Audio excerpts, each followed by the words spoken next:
Sa kaniyang na nangako at umibig ng tapat, susunod anumang maging kalagayan, mamumuhay sa kaniyang kalooban.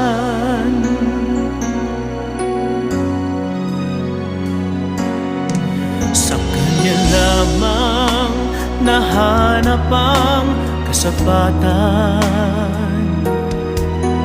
sa piling niya'y puno ng ligaya. Kapag kausap, damdamin ko'y kumagaan. Ako'y panatag, buhay ko